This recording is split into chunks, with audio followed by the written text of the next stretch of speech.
이 강대상은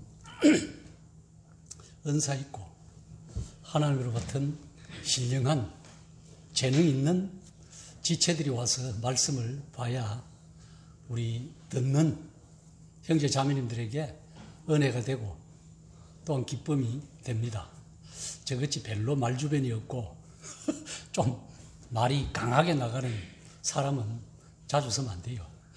우리 차분한 젊은 형제들이 자주 서가지고 하나님의 은혜를 끼치고 하나님께 영광 돌리는 그런 삶이어야 합니다. 왜 그러냐 하면은 우리가 잘 아시다시피 욥기에 보면은 하나님과 사탄과 이게 대화가 있습니다. 네가 두루 다니면서 내 종 욥을 유의하여 보았느냐 하니까 욥이 그 사탄이 하는 말이 아니 하나님께서 그 욥을 울타리 치갖고 보호해 주니까 그렇게 그 부자가 되고 아들 딸 잘 키우고 건강하게 사시지 그 하나님이 보호해 주면 울만 그도 벗어 경상도 말로 하면 그래요. 그러면 그래 내가 울 그다 줄게. 그러면 그 몸에만 손대지 말라. 그 욥이 막 욥의 몸만 놔두고 재산이고 뭐 싸그리 다 자녀고 다 고마 이래 사하잖아요. 중국말로 쓰러합니다. 사하거든요. 그 다음에 또 이제 사탄이 하나님 앞에 관계. 그러면은 그 몸까지는 손대되 그 생명은 손대지 말라. 그래도 욥이 어쩝니까? 이제 막 몸에 오만 진창이 나잖아요. 그 마누라까지 막 니는 욕하고 죽어라. 그러니까 그래도 하나님이 욥은 하나님께 범죄하지 않았다 하는 게 있습니다. 그걸 묵상해 보면서 요즘 참 내 자신은 이 일어나는 일을 보면서 목도하면서 야 제가 이렇게 됐더라면은 야 이거 뭐 손톱 밑에 가시도 못 참는데 이걸 어떻게 참나 이런 생각을 하면서 이래 주위에서 몇몇 하는 성도들이 이렇게 좀 문자를 줍니다. 이래 참 위로의 문자를 주는 문자들을 보면서 또한 이 말씀을 이래 여러 군데 이래 조합해 보면은 한마디로 그거예요. 너 신앙생활 잘해라. 그러면서 어떤 생각이 들었냐면은 너는 그리스도인의 장성한 분량에 이르렀느냐 그런 생각이 듭니다. 그러면서 우리가 잘 아시는 말씀처럼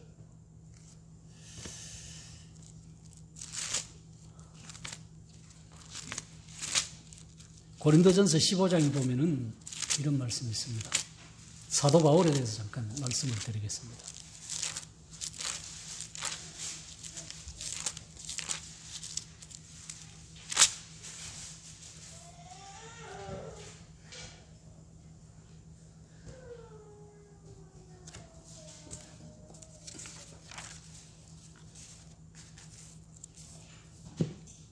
우리가 너무나 잘 아시는 말씀입니다. 사도 바울이 나는 사도 중에 가장 작은 자라. 나는 하나님의 교회를 박해하였으므로 사도라 칭함받기를 감당하지 못할 자니라. 이 고린도전서는 뭐 사도 바울의 초기 서신이라고 할 수도 있습니다. 그러면서 참 사도 바울의 고백을 볼 수 있습니다. 나는 사도 중에 지극힌 자라. 내가 하나님의 교회를 핍박하였으므로 사도라 칭함받기에 감당하지 못할 자로다. 또 우리가 다른 데서는 그러죠. 에베소서 3장 8절에 보면은 그런 말씀이 있습니다. 자신을 가리켜 성도 중에 지극힌 작은 자보다 더 작은 나에게 이 은혜를 주신 것은 청량할 수 없는 그리스도의 풍성함을 이방인에게 전하게 하시고. 에베소서 3장 8절입니다. 또 말년에 디모데가 썼던 사도 바울이 썼던 디모데전서 1장 15절에는 보면은 이렇게 기록되어 있습니다. 밑보다 모든 사람이 받을 만한 이 말이여 그리스도 예수께서 죄인을 구원하시려고 세상에 임하셨다 하였도다. 죄인 중에 내가 괴수다. 참, 이 사도 바울의 성숙함을 볼 수 있습니다. 저 같으면은 그래요. 연륜이 굉장히 쌓였으면 쌓인 만큼 벼가 익어가면 익어갈수록 고개를 숙이는 것이 아니라 오래 가면 오래 갈수록 저 인간 같으면은 교만해서 더 고개가 쳐들지 싶어요. 그런데 모든 동식물은 열매를 맺고 익어가면은 사람들에게 모든 참 먹이사슬에게 먹히는 것 같이 이렇게 고개를 숙입니다. 그런데 유독 인간만이 목이 빳빳한 백성이라고 하나님께서 말씀했어요. 목이 곧은 백성이다. 이 성경에 나오는 유수한 인물들 중에 많은 인물들이 있습니다만 사도 바울이 왜 유독 사도 중에서 더 작은 사도다. 그 다음에 중년쯤 오니까 성도 중에서 더 작은 성도다. 미말의 성도다. 나중에는 내가 죄인 중의 괴수다. 뭐가 괴수겠어요? 왜 그런 표현을 썼겠느냐 말입니다. 그러니까 한마디로 말하면 내 속에 내가 살아오면서 하나님을 섬긴다면서 이 세상에 어떤 일을 하고 가든 나에게서 티끌만한 죄도 어떤 의미에서는 인간적으로 보면 용납을 못하겠지만 하나님 편에서 보면 나한테는 티끌만한 죄도 있다는 거예요. 이것도 하나님 앞에는 크다는 것이죠. 사람이 볼 때는 이 죄가 경중을 가려서 아이고 뭐 그거는 봐줄만 하고 그거는 어이구야 이렇게 할 수 있지만 이 죄는 크든 작든 상관없이 인간 우리에게 있는 이 죄는 크다는 거죠. 작고 크고 없다는 거죠. 그래서 이 적은 죄를 볼 때는 사도 바울이 내가 죄인 중의 괴수다. 그런 표현을 아마 썼을 거예요. 저는 이 이스라엘 백성들이 이 말씀을 생각해 보면서 항상 만나를 생각하게 됩니다. 그렇지 않습니까? 이스라엘 백성들이 이 광야와 같은 애굽에서 홍해를 건너 그 광야를 건너면서 먹을 것 없이 만나를 달라 그래서 어떻습니까? 출애굽기 16장에서 하나님께서 그 백성들에게 이스라엘 족속들이 줬을 때 가시 같고 희고 꿀 섞은 과자 맛이었어요. 우리 정말로 저도 첫 구원 받았을 때는 정말로 뭐가 뭔 줄 모르게 그냥 기뻤어요. 언젠가도 제가 그런 간증을 드렸습니다만 이 구원을 이 뭔가 모르는 그저 기쁜 이 구원을 간직했더라면 지금 처음 그때부터 지금까지 간직했더라면 어떻게 되었을란가 그거는 모릅니다만은 이런 간직하기가 쉽지는 않다는 거죠. 인생 여정길에서. 거의 중간쯤 오니까 민수기에 오니까 어떻습니까? 이 만나가 기름 섞은 과자 맛이 되었어요. 이제 너글너글하다 그지 속이 밍밍하다는 거죠. 사람 삶 자체가 이제 이래도 재미없고 저래도 재미없고 뭘로 우리가 기준을 삼아야 돼요? 내가 잘하고 못하고 뭘로 기준을 삼고 기쁨을 얻고 만족을 얻고 평안을 누리고 행복을 누리고 갈 수 있습니까? 성경밖에 없잖아요. 성경에서 잘못을 찾고 내가 뭘 잘못됐는가 되돌아보고 회개하고 하나님 앞에 돌아와야지 어느 한테 가서 돌아올 수 있겠습니까? 어디 가서 돌아올 수 있겠어요? 성경을 통하지 않고는 절대 돌아올 수가 있습니다. 이것은 어떤 면에서 값싼 회개, 값싼 은혜라고도 어떤 분이 그랬어요.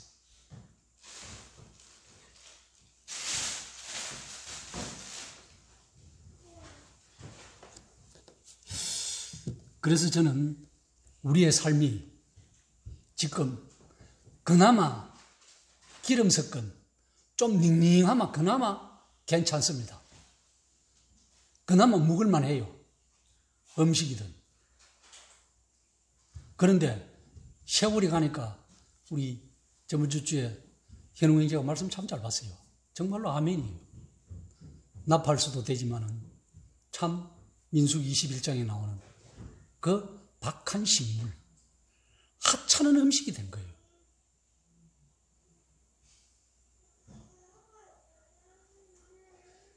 정말로 사도 바울 같이 이게 노년에 갈때 말년에 쓴 디모데전서 1장 15절에 밑보다 이 말이에요. 모든 사람이 받을 만한 이 말이에요. 예수 그리스도께서는 뭐 때문에 오시는 거예요? 오신 목적이 우리를 구원하기 오신 목적인데 이 구원을 등한히 여기고 이 구원에 비춰보니 사도 바울이 비춰보니 너무나 자기의 은혜 받은 것이 너무나 큰데 이 죄가 너무나 크다는 거죠. 이스라엘 백성들이 광야에서 만나를 먹으니까 찔리니까 박한 식물, 하찮은 음식이 되었던 것 같이 사도 바울은 점점 갈수록 더 하나님의 말씀을 무겁게 여기는 거죠. 두렵게 경외함으로 받아들이는 거예요. 왜? 나한테 어떤 천 티끌 같은 죄가 있나? 이 죄도 다른 사람이 볼 때는 모르겠지만 내가 볼 때는 너무나 죄가 크다는 거죠. 그런 인식을 느끼는 거죠.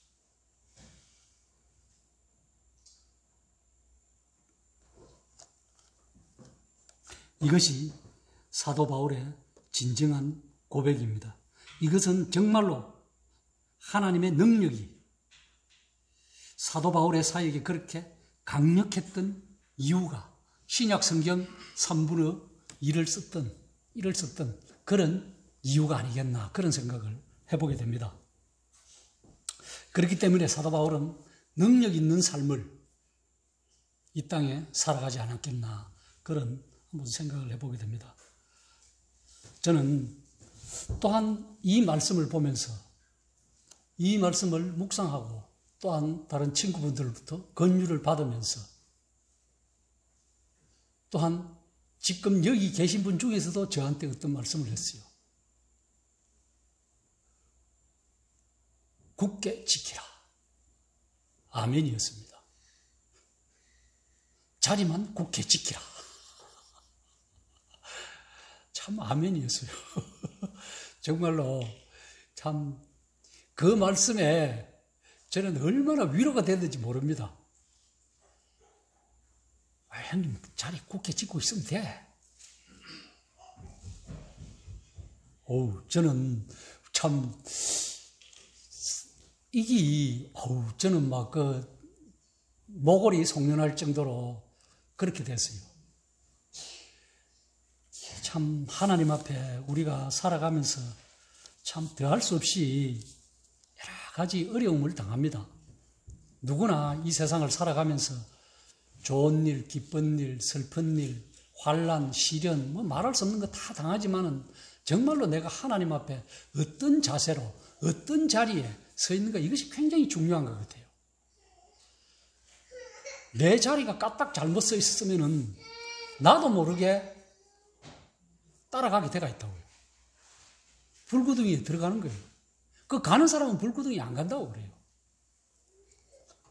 그러나 다른 사람이 볼 때는 뻔하게 불구덩이에요. 하나님은 우리를 자유의지를 주셨어요. 그렇지 않습니까? 그 말씀에 순종하고 거역 하나 순종하나 이걸 보시는 겁니다. 그러면 내 의지와 정성과 모든 것을 꺾어 하나님 앞에 순종할 때는 복이요. 내 의지 자아가 살아서 거역할 때는 하나님 앞에 불순종하는 거죠. 배은망덕의 길로 가는 거죠. 사탄은요 억지로 죄의 늪으로 끌고 안 갑니다. 송사마합니다. 그렇게 자꾸 이것을 내가 그게 꺾이느냐 내 의지가 꺾이듯 따라가느냐 안 그러면 성경을 통해서 아니다 하고 하나님 앞으로 돌아오느냐 내 의지의 선택권이 있어요. 하나님께서는 우리를 로봇으로 안 만들었습니다. 그러면 아담과 하와를 만들어 놓으셨을 때 범죄하라고 놔둘 필요가 없어요. 그런데 우리는 연약해. 이 육신이 있기 때문에 육신이 편하면 아우 이거 하나님께서 하셨는가 보다. 영혼은 뒷전입니다. 그렇게 생각하고 하는데 거기 가는 길이 결론은 육신의 길이고 사망의 길이고 죽음의 길이라는 거예요. 지금까지 제가 계속 이야기하시지만 다른 모임에 안 가봤기 때문에 다른 교파 실제 말하면 어떻게 믿고 어떻게 가는 줄 모릅니다. 이야기만 듣지. 저는 우리 한국 복음 우리 모임에서 나간 사람들이 잘된 꼴을 못 봤어요. 왜 그런 건 모르겠어요. 자기는 복음이 있다고 하고 교단을 교파 교주 행사를 하고 뭐 다 해도 결국은 이 대한민국을 어지럽히는 사람들 빼기 없어요. 그거는 참 복음을 깨닫기는 깨닫는데 참 해결을 안 해서 그렇다고 저는 봅니다.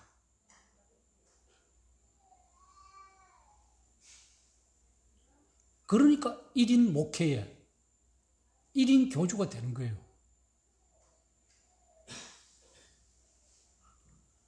왜 그런 줄 모르겠어요. 주님의 몸된 교회의 원리, 체계적이고 조직적인 주님의 몸의 원리가 빠져 있어요. 다양한 은사와 다양한 이런 것들이 빠져 있기 때문에 다양함 속에 연합이 되고 통일이 돼서 하나가 된다는 것. 주도 하나요, 성령도 하나요, 침례도 하나요, 인침도 하나요, 하나님도 한 분이신 한 분 주 외에 내 것이 내 의지가 자꾸 들어가기 때문에 이런 것들이 생겨가지고 사람이 이 대명동 교회가 믿음의 선진들이 이룩해 놓은 이 터전 위에 새싹을 돋아서 정말로 이 세대를 위해서 이제는 주님이 언제 오실지 알 수 없지만 오시는 그날까지 정말로 거룩함과 어려움을 잊어버리지 않는 그 지혜 속에서 교회가 주님의 반석 위에 서서 정말로 굳게 서서 나아가야 됩니다. 그렇지 아니하면요 사단은 무는 사자와 같이 삼킬 자를 두루 참고 있기 때문에 거기에 삼킨 바 되면은 삼킨 줄을 몰라요. 올무에 걸려서 넘어진 줄 모릅니다. 예레미야 23장에 나와요.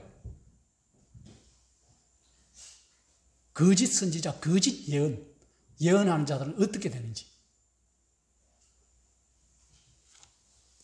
폭풍과 까불림에 당하면 다 날아가고 없습니다. 쭉덩이는. 알곡이라 그러지만 쭉정이에요.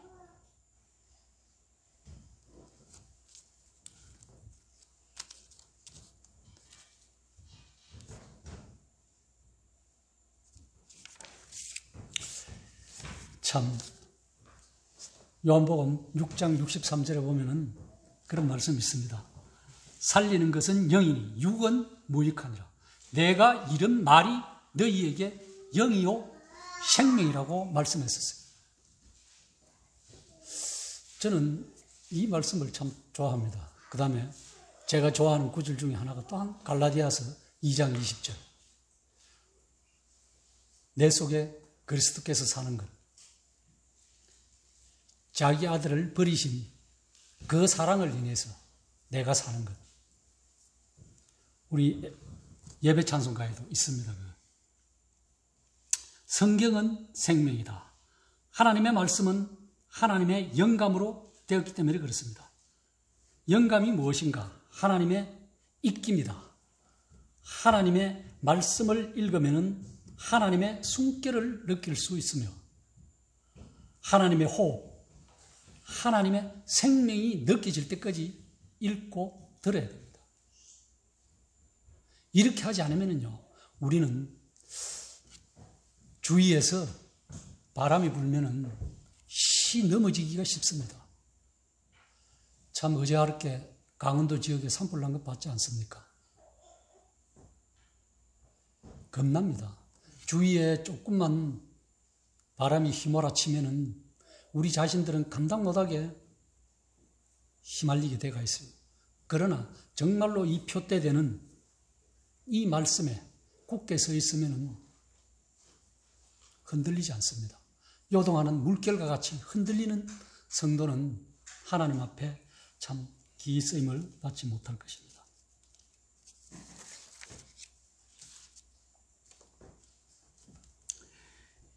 하나님의 말씀이 제가 조금 전에 말씀드렸습니다만 내가 있어야 할 자리가 어디 있냐?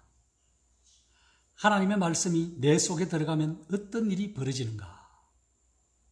말씀이 내 삶을 통해 드러나야 되는데 저는 항상 과거부터 지금까지 이래 말씀을 보고 내려가면 저녁마다 말다툼합니다. 뭐 쓸데없이 말씀을 그래 보고 정말 대단한 그런 소리나 하고 말씀을 좀 제대로 봐야지. 와, 그 쓸데없는 소리나 하고 앉았냐고. 뭐 저적 해싸면서 시간만 뺏어먹고. 그것이 저한테는 참 쓴 약이에요. 그것이 굉장히 도움이 됩니다. 말씀 보면 뭐 맨날 잘 봤다 하면 지 잘난 줄 알고 맨날 그럴 낀데 그렇게 안 되니까 다시 한번 점검해보고 뒤돌아보고 또한 단어 하나를 구사하더라도 좀 좋게 구사하려고 의력을 구사하려고 해도 그렇게 하려고 노력을 해요. 그런데 워낙 그게 없으니까 그래 안 돼서 문제인데 그것이 정말로 하나님 앞에 참 다른 사람들은 모르겠어요. 그것이 하나님 앞에 올바른 자세다. 그래서 다시 말해서 참 우리는 진리를 먹고 진리의 빛이 되어야 하는데 이제부터는 우리 대명동 교회가 그렇게 해야 되지 않겠느냐. 저는 저번주 주에 그 에스겔서의 말씀에 나오는 대로 나팔수 우리 각자가 위험한 곳이든 평안한 곳이든 어떤 곳이든 나팔수 역할을 하자. 그렇다고 대단한 방언 나팔수가 아니고 정말로 진리에 선 나팔수.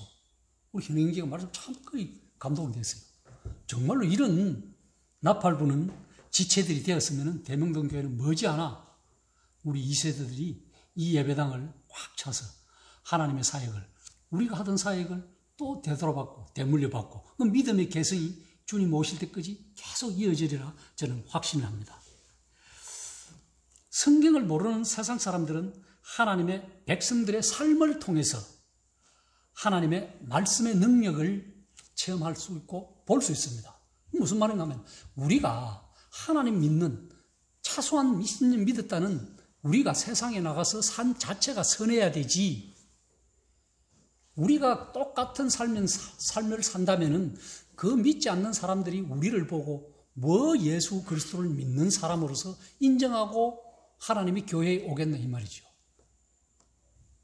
그것이 마태복음에 보면은 있습니다. 5장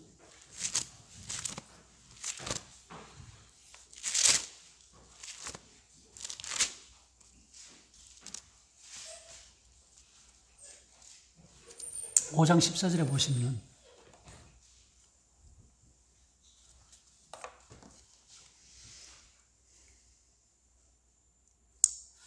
너희는 세상의 빛이라 산 위에 있는 등대가 숨겨지지 못할 것이요 사람이 등불을 켜서 말 아래 두지 아니하고 등경 위에 두나니 이러므로 집안 모든 사람에게 비치느니라.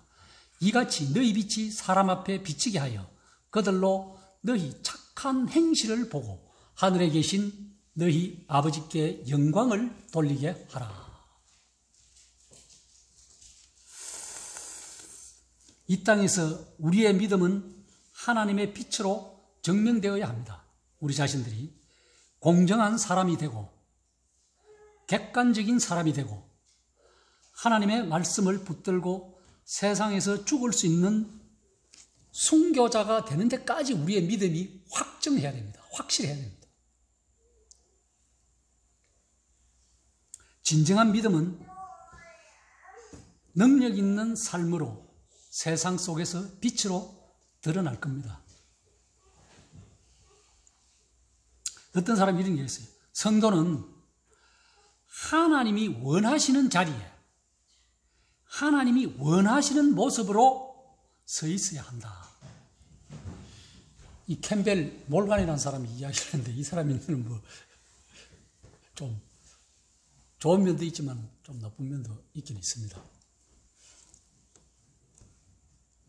성도는 하나님이 원하시는 자리에 하나님이 원하시는 모습으로 서 있어야 한다. 세상에서는 변절하여 출세한 사람, 타락해서 성공한 사람이 있으나 하나님의 말씀대로 정직하게 살지 않는다면 가난한 사람과 하나님의 말씀을 저버리고 부정부패를 일삼으면서 부자가 된 사람이 있다면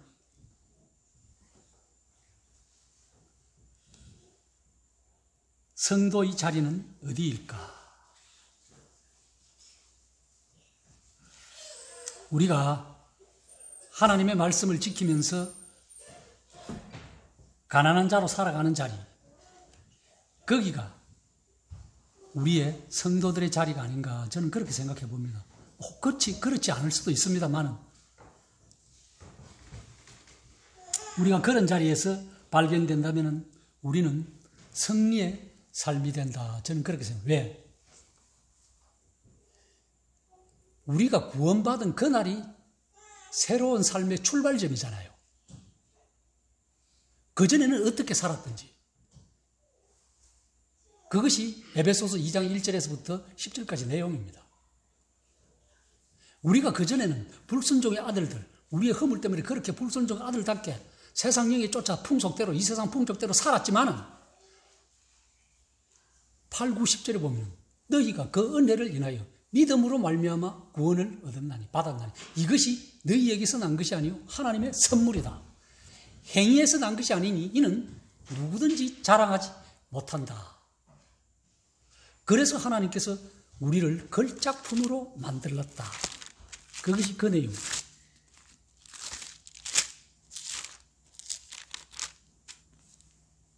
우리는 그가 만드신 바라. 그리스도 예수 안에서 선한 일을 위하여 그 새로운 창조, 새로운 하나님의 인격체로 새로운 걸작품으로 구원받는 순간, 그 십자가 사역이 구원받은 그 순간, 십자가의 보혈을 믿고 구원받는 그 순간, 영접하는 그 순간, 새로운 피조물이 된 그 순간, 중생한 그 순간, 새로운 출발점이다. 이 세상에서 이제 선한 일을 위하여 지으심을 받은 자니 이 일은 하나님이 전에 예비해서 우리로 그 가운데서 행하게 하려 하십니다. 할렐루야로 감사를 드립니다. 새로운 걸작품, 훌륭한 작품, 하나님께서 우리를 훌륭한 작품으로 새롭게 빚으셨다는 거죠. 그러면 그 새로운 훌륭한 걸작품으로 빚은 자답게 다른 사람한테 그렇게 드러나야 된다는 것이죠. 더 환한 빛으로. 호롱불 등잔 위에 있지 등잔 밑에 안 놓습니다. 그래야 밝게 빛나는 거죠. 물론 호롱불 끄고 공부했을 때 코가 새카맸습니다만 여기 뭐 호롱불 켜면 잘 모르는 분들이 들으면 많이 없는 몇 사람 계시겠네요.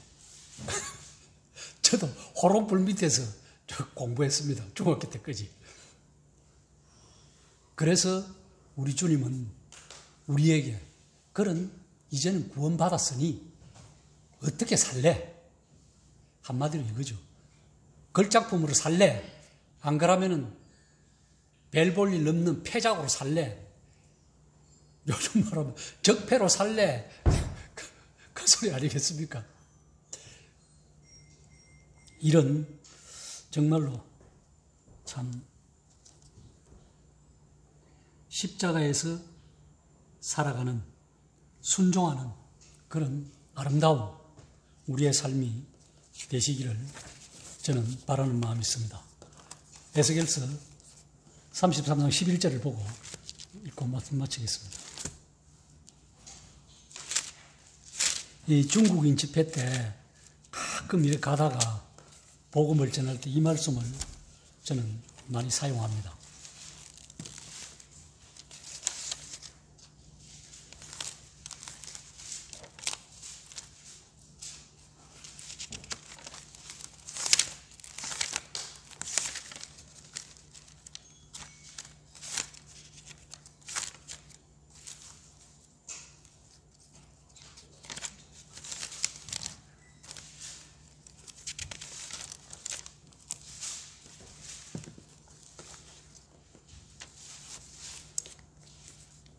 1202쪽인데요.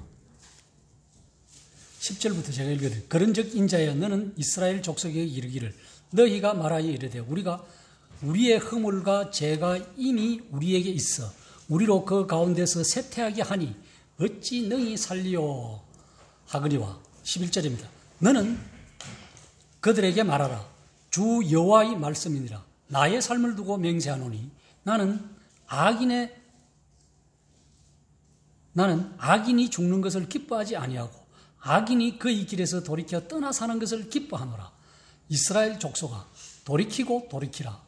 너희 악한 길에서 떠나라. 어찌 죽고자 하느냐 하셨다 하라. 에스겔서 18장에도 보면 이런 말씀이 계속 반복해서 나옵니다. 여기서 참말로 회개하고 돌이키는 내용이 나옵니다. 돌이키고 돌이키라. 어찌하여 죽고자 하느냐. 저도 마찬가지입니다. 우리 모두 다 정말로 이번 일을 겪으면서 정말로 저 자신부터 점검합니다. 저는 여기서 참 하나님 말씀 앞에 정말로 네가 두렵고 떨므로 이 일을 어떻게 보느냐. 너는 정말로 잘 살아왔느냐. 너는 정말로 하나님 앞에 회개할 것이 없느냐.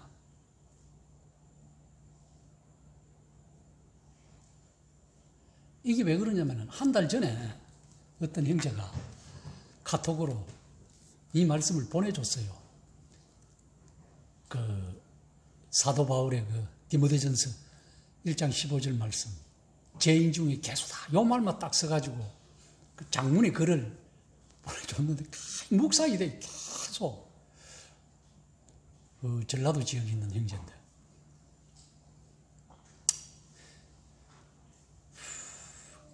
그러면서 그 마지막에 그 형제가 하는 말 중에 하나가 중심을 잡으소. 그러기 전에 대명동 교회에서도 형님 중심을 잡으소. 두 분이나 듣고 나니까 참 제가 정말로 성경을 다시 펴보고 읽게 되었습니다. 정말로 형님들의 위로가 권면이 저한테 참 위로가 되고 참 은혜가 되었습니다. 정말로 이 자리를 빌어서 다시 한번 감사를 드립니다.